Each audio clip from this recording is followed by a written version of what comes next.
What are some things that we do that secretly is making us poor? The constant use of food delivery apps or grocery delivery. A driver once told me most of his deliveries are to poor neighborhoods and apartment complexes. To be fair, is it because they don't have their own transport, easy access to grocery stores, time after work to go grocery shopping? In WHJCH case, might be cheaper cost and time-wise to order groceries delivered. Right now, it might be because of COVID-19. Giving online strangers awards. Being able to buy something is not the same as being able to afford it. Just because all your friends have iPhones and gaming PCs and nice vacations doesn't mean they can afford them. In fact, given the statistics on debt, it's more likely than not that they can't. My rule is to never buy anything I can't buy 100% with my own cash. The only exceptions are very large purchases like buying a house or a car. That's okay.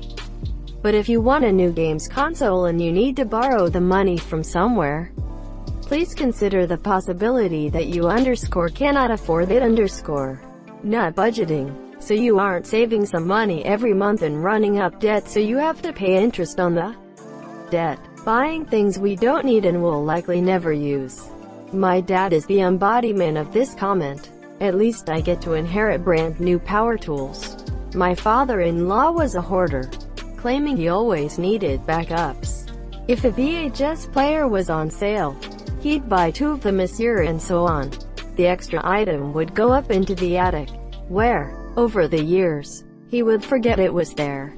So, if 3 years later, the VHS player broke, he'd have forgotten about the extra one in the attic and then go out and buy 2 more VHS players. And then, inevitably, smack his forehead when he went up to the attic and found the other player. Multiply this by numerous household items, blenders, mixers, CD players, and so on. By the time he died, the attic was filled with old, unopened appliances and electronics. Buying small stuff. Oh, I'll just buy a gum here. I'll have a coffee in that coffee shop. It's cheap. I might get a toast there too. I don't feel like cooking, so I'll just get delivery. I don't want to walk or get the subway. I'll call an Uber. And so on. That may well end up as hundreds of dollars every month in purchases that are mostly smaller than $5. At most $10. Even people that budget often don't consider the small purchases, and those add up quickly. PPL have no problem spending $10 10 separate times. But ask them to put $100 into savings and they look at ya like you have a third eye. Buying a ton of access to OnlyFans profiles. But hey, at least somebody in that case is getting rich. It is a total waste of money. Except when I discover that somebody I know IRL has an account. And that is my fucking kryptonite. I can't not sub. I have to know. You can't not look if you know the person, lol. My mother used to tell me if you make $25 per hour and something costs $50, remember you have to 2 hours in order to buy it. This concept let me buy things way more often than I should have because it didn't consider that life isn't free. I have bills to pay. So if I make $25 hour, that's $4,000 a month minus all my bills, which might leave me with as little as $200 a month. So if something costs $50, I have to work a week to buy it, not 2 hours. Greater than my mother used to tell me if you make $25 per hour and something costs $50, remember you have to 2 hours in order to buy it. I see your mother never paid taxes. More like 3 hours. Obsessively upgrading phones every time a new model is released. Also, buying the new hotness. Every time I need a new phone I get a top-of-the-line model from a year or two ago. I mean the best of the best from 2018 was a pretty fucking sweet phone. Right. Why pay 3x as much for something very similar with a couple extra features you might not even use? Speaking of, I need a new phone pretty badly right now. My current phone likes to die anywhere between 30% and 68%. highest I've noticed so far. It's getting really annoying managing that. What phone would you suggest? Not iPhone, please. I do not like the layout. Why not just replace the battery?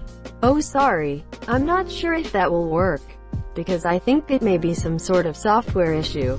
I've used a battery pack and an extended battery so far, both times with the same issues. And if I plug it up then turn it on, it will have the same battery percentage. Single-use pod-style coffee makers. Got one for Christmas. Both my wife and I are big coffee drinkers. All of a sudden, we are spending $250 a month on coffee. Buying at Costco on the weekends is about the cheapest at $0.75 a pod. But sometimes my wife would get a mid-week top-up of pods that were over $1.50 each. Gave the coffee maker away. Bought a top-of-the-line drip maker. Can of coffee is $8 Lasts all month. Arguably better coffee. Even treating ourselves to custom exotic grinds on the weekends, we still spend only about $30 a month now. Also, and I know they're reusable pods, but billions of pods go into landfills every year. Billions. You spend $250 on K-Cups every month? How is that even possible? I get a 75-pack of Pete's Major Dickinson from Amazon for approximately $25–$30. I'd literally have to drink 10 K-Cups worth of coffee a day to spend as much as you. 20 cups if I am scaling up to 2 people. Canadian prices with 2 caffeine addicts. And I would often brew 2 cups for myself with 1 pod. My wife insisted on a new pod each time. Macro. Not voting. Micro. Paying for multiple monthly billed subscriptions and forgetting about using them or canceling. The Monsieur. Eating out. I don't pay for it and find it a cheap way to avoid arguments. But my wife might leave me if I don't. I can't afford to stop. My Bill and his wife constantly eat out. The only time they make food is for social events. Then my husband and I show up to a party in a new car and Bill is all, "Must be nice." He's constantly whining to us about how it must be nice to be able to afford vacations, new home appliances, etc. He makes the same as my husband does, but with all the takeout and fast food, and the fact that they must have their house temp at 63 degrees Fahrenheit, really makes a difference. Not buying long-lasting items in bulk. Addendum. Living alone is also expensive as fuck. Perishables. Non-perishables. Services. You're always paying more than twice what you would be with a roommate. Sure, but realistically I'm saving my sanity by not living with a monsieur. Hell yes. For bonus points, plan the restocking of those items a bit in advance. One month I had laundry detergent, toothpaste, soap, toilet paper and dish soap all run out at once. Buying all of that in bulk in the same month is not fun. Stop going to Starbucks. Brew your own coffee. Hell, even brew your own Starbucks brand coffee at home and take it with you in a thermos. You could save up to $200 a month, depending on how much shit you're buying there a day. Lottery tickets. This and other forms of gambling. I work in a convenience store, and I've seen so many people come in with handfuls of change to buy lottery tickets. And the state makes a shit ton of money off of this, knowing damn well they're exploiting these people. Lifestyle creep. It's when you get a raise but decide to increase your monthly spending to upgrade your lifestyle. There are seriously people out there earning $100,000 a year living paycheck to paycheck because of this. Eating out all the time. It makes your wife happy and doesn't cost me a dime. Got 'em. Being poor is a huge cause.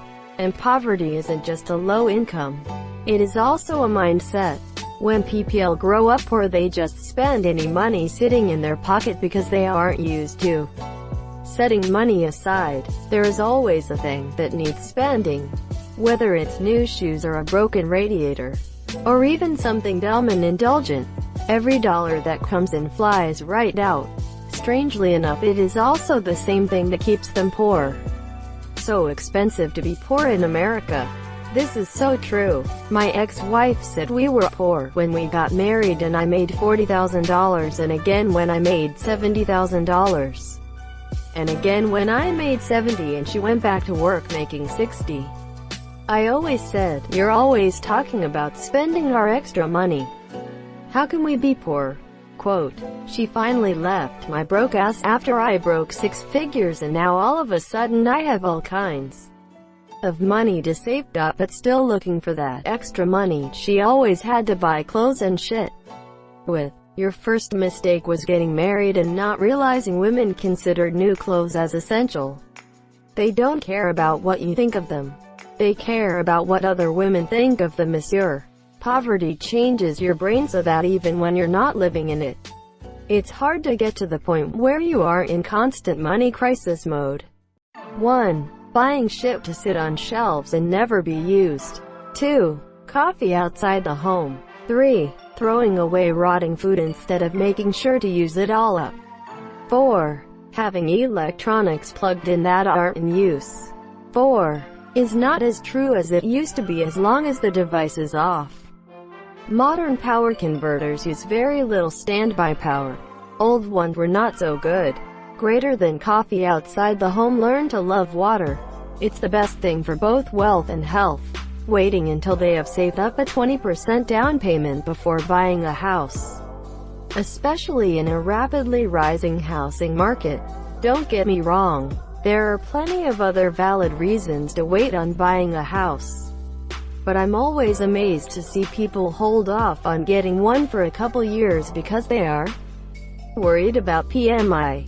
The increase in housing costs can mean that you need to spend an extra $40,000 on the house just to avoid $50 a month. Bought a house with 0 down payment and a high PMI. The house was perfect for me and the PMI minimal. I likely would never have been able to buy a house if I had been trying to save the traditional down payment, buying things because they're on discount. I just want to say, I don't know the answer to your question, but I think this was a very well structured and thought-provoking post and I really appreciate it. Good luck with making it to hot. I wish you all the best. Genuine morning thought smiley face. Paying other people to make us food. Way too often. You don't need to spend $20 on every meal. That's insane. Wages haven't kept pace with inflation since the 1970s. So technically just working a job is making most people poorer. Money and savings barely outpaces inflation, so keeping money in the bank isn't much use, either. Having children, it's always more than you initially projected, and often because of sheer stupidity. Buying video games, and microtransactions in video games. Asterisko. I'll just buy the new Spunkle Gargle Wee Wee 3, and the Season Pass, and these 5 loot crates. I'll get my money's worth. Asterisk. My son is learning this lesson. He's 14, and he's constantly begging me to buy new skins weapons for his games. And I keep telling him hell no. There's a reason I never play free-to-play games anymore. They're designed to extract as much money from you as possible. This is why I like Xbox's Game Pass. You need gold anyway to play online. So for the extra $1, you get access to games you do not need to buy. Been a long time since I bought a game. $5 to $10 of coffee every day. Multiple times a day for some people too. They don't realize how quickly $7 3 times a day adds up. Buying disposable rather than reusable things. Plates, diapers, water bottles, plastic bags, or buying anything perishable in bulk. Also, drinks, sports drinks, energy drinks, soda, alcohol. Ha ha ha, I am gladly using disposable diapers. Don't have the time, energy, or money to deal with reusable diapers or a service. I agree with everything else. Using credit cards too much. The idea of having a considerable amount of money available all the time is very tempting. But the interest rates you have to pay don't justify their overuse. try to pay for stuff with live cash or debit card. Or just work with your self-control and only spend what you have available in your bank that's budgeted for the month. On your credit card, even 1% cash back is more than nothing. It's not the credit card's fault that you spend way more than you should. It's just showing you a problem that you already have. 100%. Credit cards give you cash back, which other methods of payment don't. And a card that's being used constantly and paid on time does wonders for your credit score. You just can't spend more than you have. That's a problem you'd have with or without the monsieur. It's a good idea to cut them if you have a problem until you work on it. But you have to work on it. After that, go back to the monsieur. I get a ton of perks from using credit cards. As I say, if you ever swipe your debit card for anything other than cash, you're doing it wrong. I even pay for the privilege of using some cards. You have to do the math first, but last year the benefits of my Delta Amex amounted to more than $2,000. And I still have miles to blow. The number of people I know who are in debt just from multiple credit cards is staggering. And many of these folks are professionals, professors, attorneys, etc. And all of them with $10,000, $20,000 in debt stacking up on their credit cards every month. And I freak out if I hit $500 a month. I knew someone who thought they could just keep using one credit card to pay for another. He thought he found an infinite money loophole. Didn't take long for that to bite him in the ass. This was an engineer, by the way. I mean, what's too much? I don't live in the US anymore. But if recall correctly, it's best to use credit cards when making purchases as much as possible to bump your credit score up. Plus whatever financial benefits your particular card affords you. You can't blame credit cards for overspending. The thing about credit cards is that they aren't complicated. At all. Too much is spending more with a credit card than you can pay off over the time of the billing cycle. I have never paid a cent of interest on my cards. Although that does not apply to people who have had to spend above due to an emergency and are paying the excess down. Sometimes shit just bites you in the ass like that. Thank you so much for watching and have a good day.